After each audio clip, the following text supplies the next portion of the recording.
Oi pessoal, bem-vindos a mais um Reflexões, e no episódio de hoje o que eu tenho para dizer a vocês é: nenhum mestre chama a si mesmo de mestre. Se vocês já entenderam o que eu tinha para dizer só com essa frase, não precisa nem assistir o resto do vídeo, mas se quiser que eu explique melhor o que eu quero dizer com isso, fica aí que eu já volto.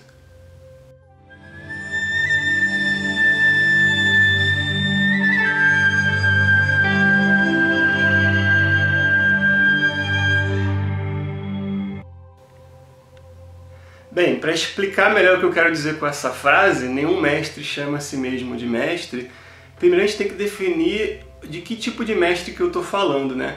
Se a gente vai pegar uma pessoa que tem mestrado ou que tem doutorado, esse tipo de gente vai ser mestre e doutor, e eles podem falar, não, eu sou um mestre porque eu tenho mestrado, eu sou um doutor porque eu tenho doutorado, ou até que fosse um médico, eu sou um doutor porque eu sou um médico, o que seja, ou um advogado, que gosta de ser chamado de doutor. Não é desse tipo de gente que eu estou falando, né? Desse tipo de profissão que eu estou falando, no caso. Não é nem bem profissão, na verdade, né? E também não é uma coisa como um grande conhecimento, porque você pode pegar, por exemplo, Marcelo Gleiser, que eu já falei aqui no canal, né? Que é um grande físico brasileiro. Ele pode dizer que ele tem um grande conhecimento de ciência, um grande conhecimento de física, de cosmologia.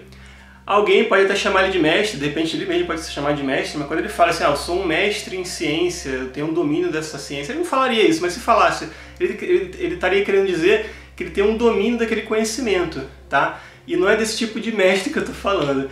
Quando eu falo que nenhum mestre chama a si mesmo de mestre, eu estou falando principalmente ou especificamente dos mestres espirituais, os gurus, né, os grandes sábios, que quando eles se auto-intitulam mestres, o povo em geral, né, a população média em geral, os discípulos, os seguidores em geral, eles consideram que aquela pessoa ela é mestre da vida como um todo, que de repente ela descobriu o sentido da vida, o sentido último da vida, que ela já viu a Deus, que ela foi aos céus e voltou, que ela morreu e ressuscitou, sei lá, tem várias crenças nesse sentido, né? E é desse tipo de coisa que eu estou falando, que é uma coisa meio perigosa. Por quê? Porque a maioria das pessoas que são charlatãs, que querem te enrolar nesse caminho espiritual, elas obviamente vão se auto-intitular mestre para ter uma autoridade sobre você, né? Principalmente quando ela fala que ela é o seu mestre, né? Porque que já é ainda pior, porque ela pode falar, eu sou um mestre, e daqui a pouco ela está falando, eu sou o seu mestre, sem você nem ter se decidido ainda se seria discípulo dela, não, ela já quer se oferecer como o seu mestre. Isso é mais perigoso ainda. E por que eu digo isso? Porque, na verdade, é possível, sim, que um mestre chame a si mesmo de mestre, mas não num primeiro encontro, né? Não num primeiro contato. Pode ser que no futuro, depois que ele já está te ensinando aquilo que ele sabe muito, e aí você tem essa necessidade de ser discípulo dele para aprender o que ele sabe muito. Isso acontece muito no caminho espiritual, né?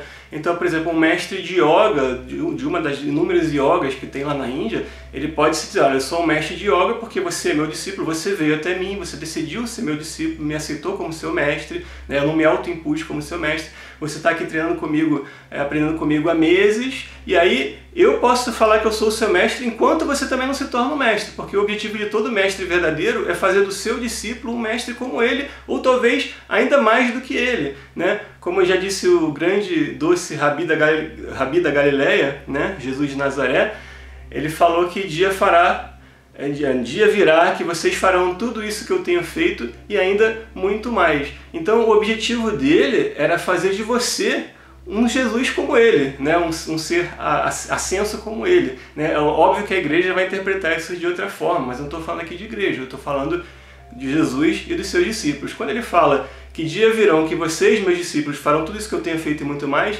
ele nem está se auto-intitulando mestre, mas ele está dizendo assim, olha, eu já alcancei esse estágio. Um dia eu quero que vocês também alcancem e que vocês vão muito além dele. Isso é um mestre verdadeiro, é um mestre que quer fazer dos seus discípulos um mestre tão mestre quanto ele, ou até mais conhecedor, né? mais evoluído, digamos assim, né? No caminho espiritual do que ele, né? Isso é um mestre genuíno, né? Então vocês têm que sempre tomar cuidado com isso. É óbvio que um mestre dentro do seu grupo de discípulos, ele até pode se auto-intitular mestre naquele sentido ali, porque as pessoas precisam de um mestre naquele momento, né? E é compreensível que um discípulo precise de um mestre. Tem até que ter uma frase muito comum no ocultismo que fala assim que quando o discípulo está pronto, o mestre aparece. Agora, quando você é um discípulo que está pronto e precisa de um mestre, é uma coisa. Porque a ideia é o quê? É você se tornar um mestre no futuro. Você vai ser discípulo enquanto você ainda não aprendeu aquele direito, depois você vai aprender aquele caminho espiritual e vai poder ensinar os outros, e aí você vai ser um mestre. Isso é muito diferente de chegar um sujeito qualquer vendendo algum curso na internet ou coisa que o valha e falar: eu sou um mestre de Tantra, né? O mestre de Reiki, mestre de não sei. Você tem que esperar o cara demonstrar o conhecimento dele. Às vezes ele poderia estar falando aquilo por uma questão de anúncio, de marketing, que às vezes é até compreensível, mas tem que tomar cuidado. Eu vou dar um exemplo. Eu conheço alguns mestres na minha vida, eu cruzei com alguns mestres, assim, né?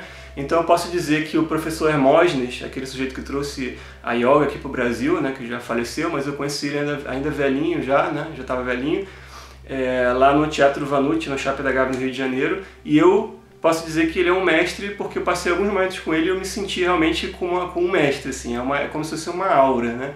Depois eu encontrei um sujeito chamado Márcio Lupion, que é um budista, que foi uma vez no simpósio de hermetismo, e eu não cheguei nem muito próximo dele, mas deu para perceber que parece que ele vivia em outro tempo.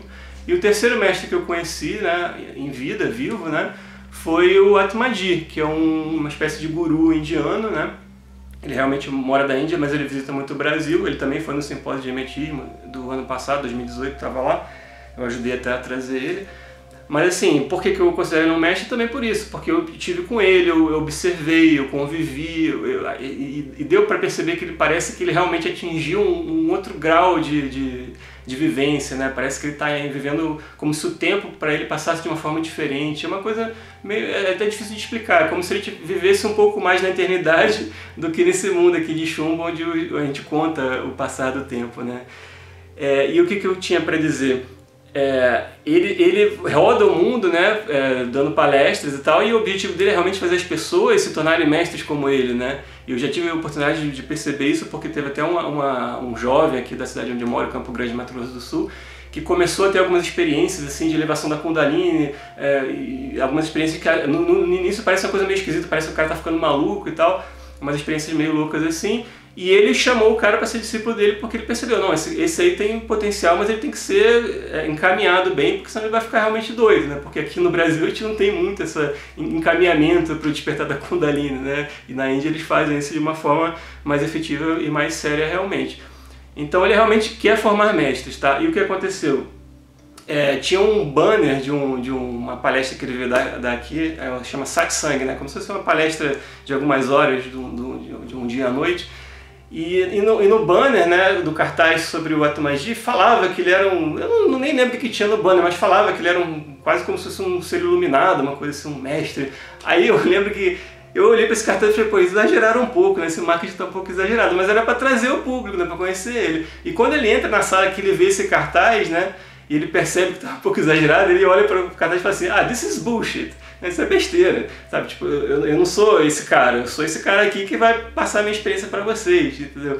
Então, nesse sentido que ele era mestre, né? Ele é mestre porque ele alcançou algum lugar e ele quer que você também alcance. Aquela história de a gente entrar no céu de mãos dadas, né? Então, se um anjo chegou no céu, ele não vai ficar parado no céu sem fazer nada, contemplando a Deus no ócio eterno. Ele vai voltar para o mundo e tentar trazer a gente para aquele céu que ele chegou, né? Isso é ser um mestre, você chegar em algum lugar, ver que aquele lugar te conferiu realmente uma felicidade que você não conhecia até então, um estado de contentamento com a vida, um estado de ter um certo sentido mais profundo para a vida, e você acredita piamente que, poxa, se eu cheguei aqui eu posso ajudar para os outros a chegarem, né?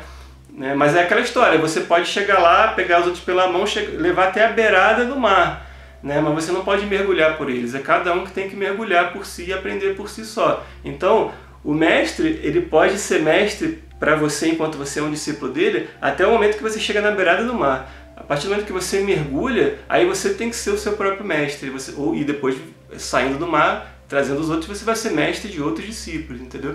Essa aqui é a ideia, que a gente tenha sempre esse ciclo de mestres e discípulos, mas se um mestre só quer ter discípulos e não quer que nenhum deles atinja o grau que ele está ou até que ultrapasse ele, esse mestre é um enganador, né? Porque o maior prazer que um mestre vai ter, um mestre espiritual genuíno vai ter, o maior prazer da vida dele é ver alguém ultrapassar ele. É a melhor coisa, porque a ideia dos mestres é tornar esse mundo melhor, melhorar a vizinhança.